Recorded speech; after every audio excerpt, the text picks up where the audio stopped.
Sa bahaging ito ng kasulatan, tayo ay makakasama ng Panginoong Hesus at ng kanyang mga disciples sa huling 7 araw bago harapin ni Hesus ang kanyang nag-aambang kamatayan doon sa krus ng Kalbaryo. Makikita natin that this entire week was spent without any single moment wasted by our Lord. Sa ating pag-aaral, ating makikita ang mga pangyayaring naganap early Monday morning of our Lord's Passion Week. Ang pangyayaring ito ay natala upang ituro sa atin ang tungkol sa paghatol ng Diyos sa bansang Israel. Tinanggihan nila ang kanilang Mesyas at malapit na silang magbayad sa kanilang kakilakilagbot na gagawin pa. Habang ang tekstong ito ay address sa bayan ng Israel, ang babalang nakapaloob sa mga talata ay babala din naman para sa lahat. Kasama na din ang mga nagsasabing sila ay mga mananampalatayang Kristiyano. Pagkat nais ipaabot ni Jesus sa kanyang mga tao na siya ay naghahanap ng tunay na espiritual na mga bunga sa ating mga buhay. Kapag nakita niya ang bungang iyon, tayo ay pinagpala. Kapag hindi niya ito natagpuan, may mataas na halaga tayong pananagutan. Kaya't sama-sama tayong sumunod kay Jesus at sa kanyang mga disciples sa mga talatang ating binasa at pag-aaralan sa araw na ito. Tinawag kong ating paksa ng Ang Walang Bungang Puno ng Igos. 4 na mahahalagang katotohanan ang nais kong ating makita habang sinususugan natin ang paksang ito. At ang unang mahalagang katotohanan na pinapakita sa atin ng ating teksto ay makikita natin sa verse 12. Ang naramdaman ng Panginoon. Kinabukasan, nang pabalik na sila mula sa Betanya, si Jesus ay nakaramdam ng gutom. Sa paglalakbay ni Jesus kasama ang mga disciples mula sa Bethany tungo sa Jerusalem, nagutom ang Panginoong Jesus. Ang simpleng katotohanan ito ay kinakailangang bigyang pansin din natin. Sa pagkakataon na pananalagi ng Panginoong Jesus kasama ng kanyang mga alagad, may mga pagkakataon na siya ay may mga bagay-bagay na kakailanganin pa rin. Katulad sa pagkakataong ito, he needed food to satisfy his hunger. At sa mga susunod na mga magaganap sa kanyang pagpasok sa bayan ng Jerusalem, kinakailangan niya ng isang donkey na masasakyan. Mark chapter 11 verse 3. Isang kamanghamanghang bagay na ating isipin, that the Lord could ever need anything. After all, He is God. He is the Creator. He is the Lord of glory. Yet, when Jesus was born into this world, He laid aside His heavenly glory for a time to live in this world as a man. The one who made all things became dependent upon the things He had made. Ang kakaibang pinakitang kalalagayan ng Panginoong Hesus during His life dito sa mundo ay ibang-iba sa tunay na kanyang kalalagayan sa langit in His eternal state. Ito ay pinatutunayan ni Apostol Pablo sa kanyang sulat sa 2 Corinthians 8 verse 9. For you know the grace of our Lord Jesus Christ, that though He was rich, yet for our sake He became poor, that we through His poverty might be rich. Ang lumikha ng lahat ng bagay ay naging isang walang magagawang sanggol, umaasa sa kanyang ina para sa lahat ng kanyang pangangailangan. John chapter 1 verse 3. Pag-aari niya ang lahat ng bagay, ngunit wala siyang mapagpapahingahan ng kanyang sariling ulo. Matthew chapter 8 verse 20. Nilikha niya ang bawat patak ng tubig na umiiral sa mundo, ngunit sumigaw siya ng nauuhaw ako habang siya ay namamatay sa krus. John chapter 19 verse 28. Nilikha niya ang bawat puno, ngunit namatay siya sa kahoy na krus na gawa ng tao. Nilikha niya ang bawat burol at mga bato, ngunit kailangan niyang humiram ng isang libingan kung saan siya ililibing. Ginamit niya ang mga ulap bilang kanyang mga karo. Psalms chapter 104 verse 3. Gayunpaman, kailangan niyang humiram ng isang asno na masasakyan papasok ng Jerusalem. Ang mga ito ay malinaw na patunay ng kanyang pagiging tao. Nang si Jesus ay ipinanganak sa mundong ito, nanatili siyang ganap na Diyos, ngunit naging ganap na tao rin, ayon sa Filipos chapter 2 verses 5 to 8. Ginawa niya ang lahat ng ito upang maranasan ang buhay mula sa ating pananaw at maipadama ang kanyang habag at tulong sa atin, ayon sa Hebrews chapter 4 verses 15 and 16. Ginawa niya ito upang mamatay sa krus para sa kanyang mga tao, ayon sa 2 Corinthians 5:21. Pinupuri ko ang ating Panginoong Hesus dahil tayo ay nagkaroon ng manunubos at isang kaibigang na mas malapit pa sa isang tunay na kapatid. Ang ikalawang mahalagang katotohanan sa ating teksto na ating makikita ay sa mga talatang 13 hanggang 14. Ang kabiguang nadama ng Panginoon. Nakita niya sa di kalayuan ang isang malagong puno ng igos. Nilapitan niya ito upang tingnan kung may bunga. Dahil hindi pa panahon ng igos noon, wala siyang nakita kundi mga dahon lamang. Kaya't sinabi niya sa puno ng igos, "Wala nang makakakain pa ng iyong bunga." Ang sinabi niyang iyon ay narinig ng kanyang mga alagad. Sinasabi ng kwento na nagutom si Jesus at nang makita niya ang puno ng igos, umaasa siyang ito ay may bungang makakain. Ngunit nang malapitan na niya ito, pawang dahon lamang ang kanyang nakita. At sa talata, mababasa nating hindi pa panahon ng igos noon. In order to understand what is happening here, we need to examine these verses a little closer. Fig trees are very common in Israel. It is mentioned over 60 times in the Bible. It is one of the most important trees in the Word of God. Bakit? Well, may ilang mga dahilan kung bakit masasabi natin na ang igos o fig tree ay mahalagang paulit-ulit na nababanggit sa Bible. Dahil, una, ito ang pinantakip ni Adan at Eva sa kanilang kahubaran nang sila ay mahulog sa kasalanan. Genesis chapter 3 verse 7. Ikalawa, ito ay mahalagang bahagi ng diet ng mga Middle Eastern people tulad ng mga Israelita. Ito ay napakasarap na prutas. Judges chapter 9 verse 11. Pangatlo, ito ay nagbibigay lilim sa matinding sikat ng araw. 1 Kings chapter 4:25 at gayon din sa Micah chapter 5 verse 5. Ikaapat, ito ay naglalarawan sa isang masunuring mananampalataya at gayon din sa mga suwail. Jeremiah chapter 24 verses 2 to 8. At ikalima, ito ay lumalarawan sa bayan ng Israel. Jeremiah 8:13, Hosea 9:10, Joel 1:7 at Micah chapter 7 verses 1 to 6. Iyan ay ilang halimbawa kung ano ang sinasabi ng Biblia tungkol sa puno ng igos. Ang puno ng igos ay maaaring lumaki at umabot ng 20 to 30 feet ang taas at may malawak na mga sanga ito. Kakaiba ito dahil maaaring magbunga ng 3 beses sa isang taon.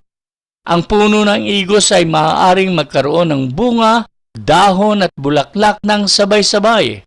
Ang unang ani ay hinog na sa Hunyo, ang pangalawa sa Setyembre, at minsan may pangatlong ani pa sa Disyembre. Dahil ang bunga ng igos ay lumalabas kasabay ng mga dahon, makatuwiran para kay Jesus na asahang may bunga ang puno nang lapitan niya ito. Ngunit nang tingnan niya, puro dahon lamang at walang bunga. Nakapanlilin lang ang itsura ng puno dahil ang mayabong dahon ay nagsasabi na ito ay may mga bunga. Wala naman pala.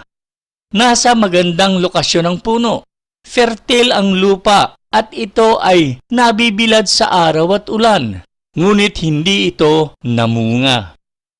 Walang silbi ang puno dahil wala itong maibibigay. Kaya ito ay nararapat lamang na putulin at gawin panggatong na lamang. Kapag nais nating lubos na maunawaan ang sinisikap ituro sa atin ng Panginoon, kailangan nating unawain ang kabuuang konteksto ng mga sinasabi ni Jesus. Sa mga nauna pa lamang na mga kapitulo at mapa dito sa kapitulo 11, ipinakilala ni Jesus ang kanyang sarili sa Israel bilang kanilang hari. Ipinahayag niya ang kanyang pagkakakilanlan, ngunit tinanggihan siya ng Israel. Ang Israel ay katulad ng puno ng igos na walang bunga. Mayroon silang lahat ng palatandaan ng espiritual na buhay, ngunit walang bunga. Sinusunod nila ang mga kautusan, ginagawa ang mga seremonya sa templo, at pinagdiriwang ang mga sinaunang kapistahan at paghahandog ng mga sakripisyo. Relihiyoso sila sa bawat detalye, ngunit wala silang espiritual na bunga. Ang Israel ay mukhang nakapagpapakita ng daang patungo sa Diyos. Ngunit sa totoo lang, ang kanilang relihiyon ay magdadala sa kanila sa kapahamakan sa walang pagkahiwalay sa banal na Diyos. Tulad ng lahat ng relihiyon na gawa-gawa lamang ng tao at hindi nakabatay sa buong kapahayagan ng salita ng Diyos. Ang Israel ay mukhang buhay, ngunit spiritual na baog. Binigyan ng Israel ng lahat ng pagkakataon para mamunga ng espiritual. Natanggap nila ang pansin at pagtubos ng Diyos mula sa pagkaalipin sa Egypt at sila ay itinalaga sa mabuting lupain. Binigay sa kanila ang salita ng Diyos, ang mga propeta at ang templo. Ngunit sa kabila ng lahat na ito, nanatili silang walang bunga. Ang Israel ay walang bunga noon at wala ring magiging bunga sa hinaharap. Sila ay walang silbi sa espiritual na aspeto at nararapat lamang humarap sa paghuhukom. Gaya ng inaasahan natin today, ang ating pag-aaral ay palagi ang may mensahe para sa ating lahat. Tanong, kung susuriin ng Panginoon ang ating mga buhay ngayon, ano kaya ang kanyang makikita? Makikita kaya niya ang ating mga buhay na namumunga at nakapagbibigay ng kaluwalhatian sa Diyos? O pawang dahon lamang ang kanyang makikita? Hindi natin maikakaila na tayo ay binigyan ng malaking spiritual na biyaya ng Diyos. Pinagkaloob niya ang kanyang banal na salita sa atin at ang lahat ng tunay na believers ay pinananahanan ng banal niyang espiritu. In short, pinagpala tayo ng Diyos ng sagana. Kung gayon, walang dahilan para tayo ay maging mga sangang walang bunga. Nakikita sa atin ang lahat na panlabas na palatandaan ng buhay espiritual. Binabasa at pinag-aaralan natin ang Biblia. Umaawi tayo ng mga tamang mga makalangit na awitin. Ibinabahagi natin ang tamang mensahe at pinagsisikapan nating lumakad ayon sa instruction ng salita ng Diyos. Kung tayo ay titingnan ng ating kapwa, mananampalataya man o hindi, nakikita nila tayo bilang isang puno ng igos.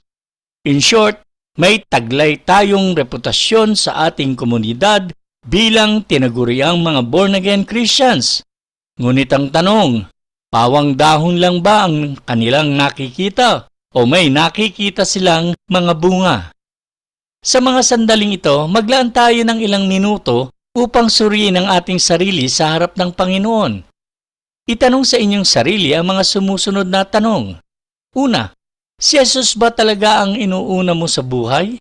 Mahalaga ba ang kanyang kalooban sa iyo? Do you continually worship Him in spirit and in truth? O lumilipas ba ang isang araw na di man lamang sumasagi sa iyong kaisipan si Jesus? dahil masyado kang abala sa iba't ibang bagay na binibigyan mo ng lubos na interes, panonood ng TV, paglalaro ng mga games, at pagsilip ng social media accounts ninyo. Pangalawa, inaari mo ba na ikaw ay isang tunay na born-again believer, pero wala namang tunay na paninindigan para sa Diyos? Pangatlo, regular ka bang dumadalo sa Sunday service upang sumamba sa Panginoon at mag-aral ng Kanyang salita, habang may puot at galit ka sa iyong puso laban sa iba? Pangapat, nagpapakita ka ba ng buhay na may kabanalan sa harap ng mga believers, ngunit pag di mananampalataya ng kasama mo, ay katulad ka na rin ba sa kanila kung kumilos at magsalita? Panglima, pinaplano mo ba ang buhay mo ayon sa mga gusto mong gawin at hindi mo nakikitang kailangang isama mo sa plano ang kalooban ng Panginoon para sa iyo at sa iyong paglilingkod? At pang-anim, mayroon ka bang anumang tunay na bunga sa iyong buhay? Ang bunga ay palaging patunay ng tunay na kaligtasan.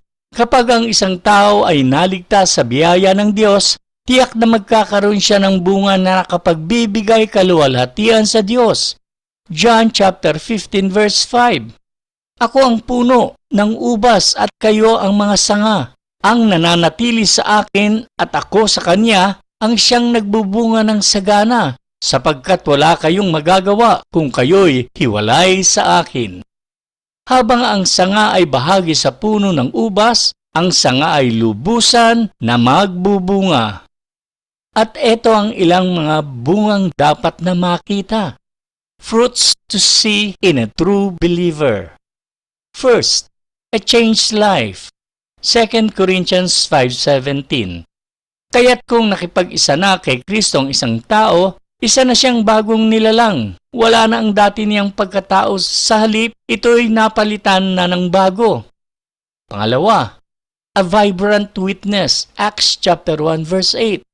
Subalit tatanggap kayo ng kapangyarihang pagbaba sa inyo ng Espiritu Santo, at kayo'y magiging mga saksi ko sa Jerusalem, sa buong Judea at sa Samaria, at hanggang sa dulo ng daigdig. Pangatlo, a changed behavior. Galatians chapter 5 verse 22. Subalit ang bunga ng Espiritu ay pag-ibig, kagalakan, kapayapaan, pagtitiyaga, kabaitan, kabutihan, katapatan, kahinahunan at pagpipigil sa sarili. Walang batas laban sa mga ganito. Not everyone bears the same amount of fruit, but only those in a right relationship with God will bear His fruit. Matthew chapter 7 verse 18. Ang ikatlong mahalagang katotohanan sa ating teksto ay ating makikita sa verse 14. Ang pahayag ng Panginoon. Kaya't sinabi niya sa puno ng igos, wala nang makakakain pa ng iyong bunga. Ang sinabi niyang iyon ay narinig ng kanyang mga alagad. Dahil ang puno ng igos ay walang bunga, isinumpa ito ni Jesus na hindi na mamumunga kailanman. Ang iba'y nag-aakala na kumilos si Jesus dito sa matinding galit dahil sa sinabi sa huling bahagi ng talata 13, dahil hindi pa sa panahon ng igos noon. Iniisip nila na inaasahan ni Jesus ang isang bagay na hindi kayang ibigay ng puno. Ngunit tulad ng ating napag-usapan, kung may mga dahon na ang puno, dapat mayroon na ring bunga.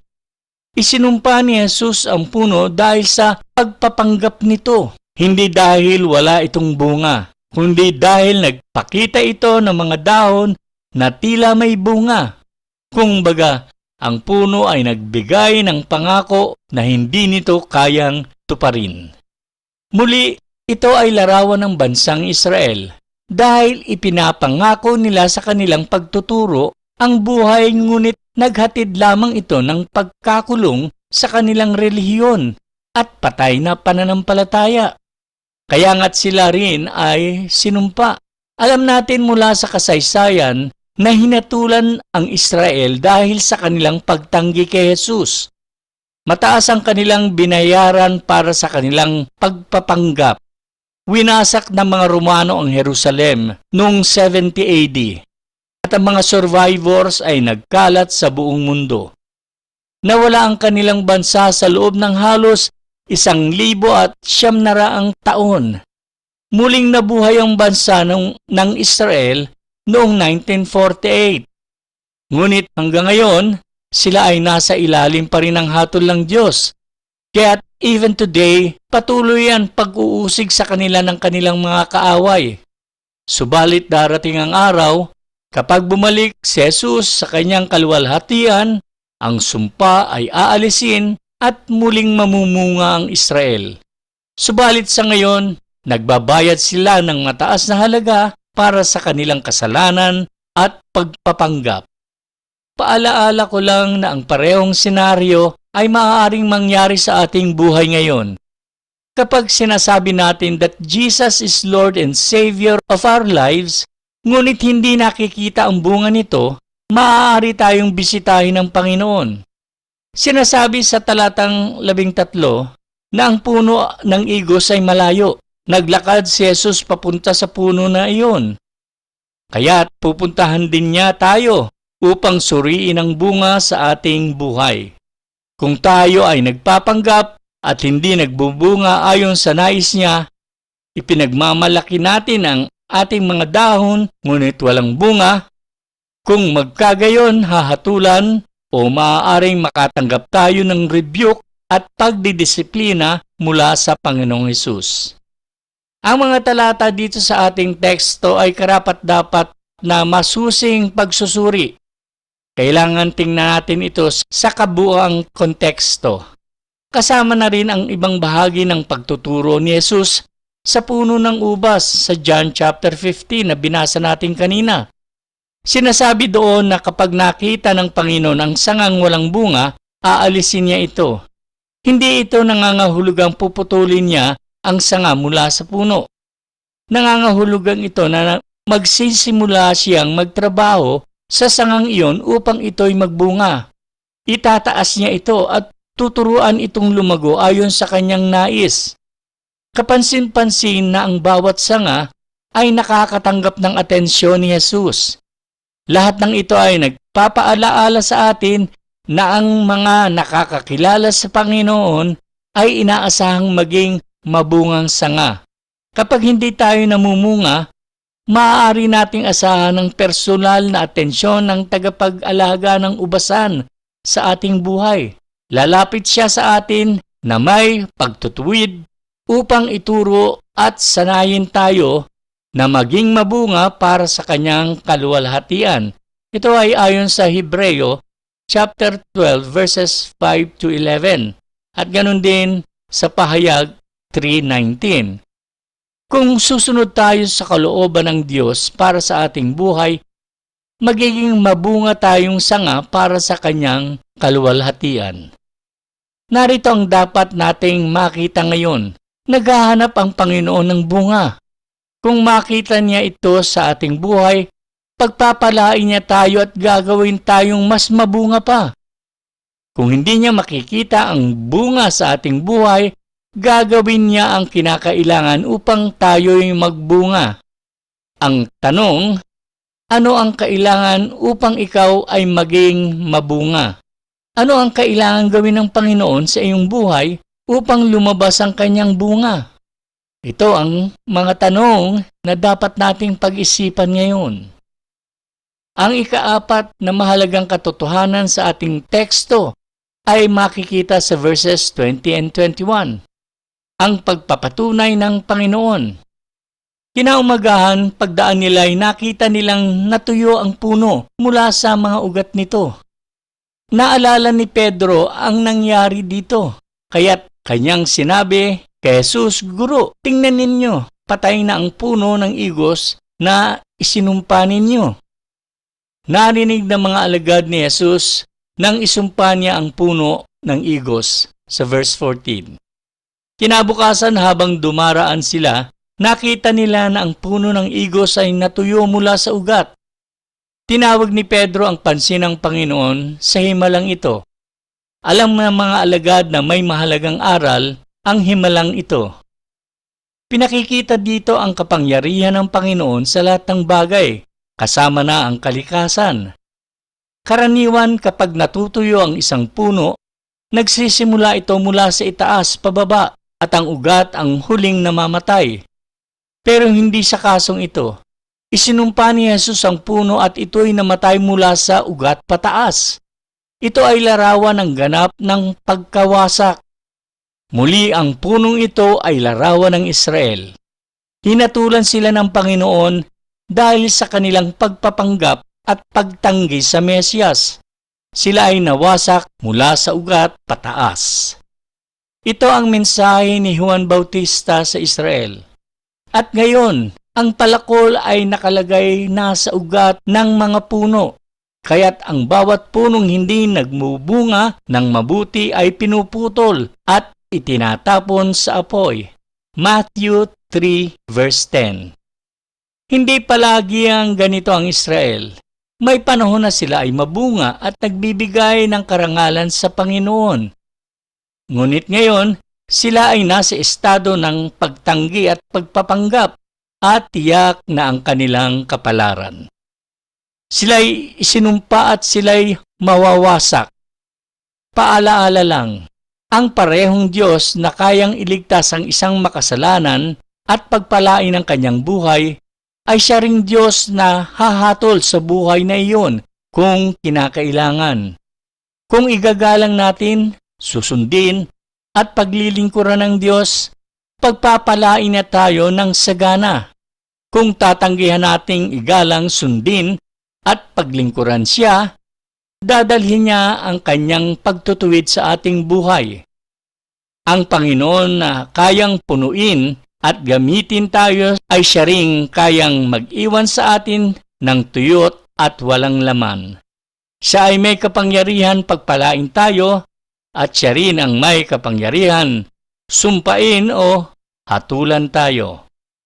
Sa pagtatapos, nakita ng mga alagad ang nangyari at isinapuso nilang lahat ang bagay na ito, maliban kay Judas Iscariote.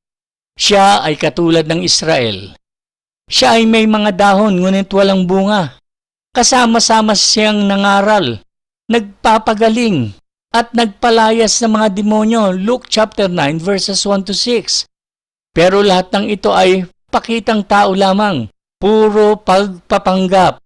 Hindi niya tunay na nakilala ang Panginoon.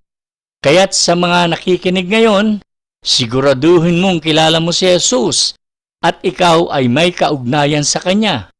Kung hindi mo pa siya kilala, lumapit ka kay Jesus, magsisi sa iyong mga nagawang kasalanan at manampalataya ka sa Kanya at sa Kanyang mensahe ng pagliligtas. Para naman sa mga naniniwala na, isapuso ninyo ang mensaheng ito.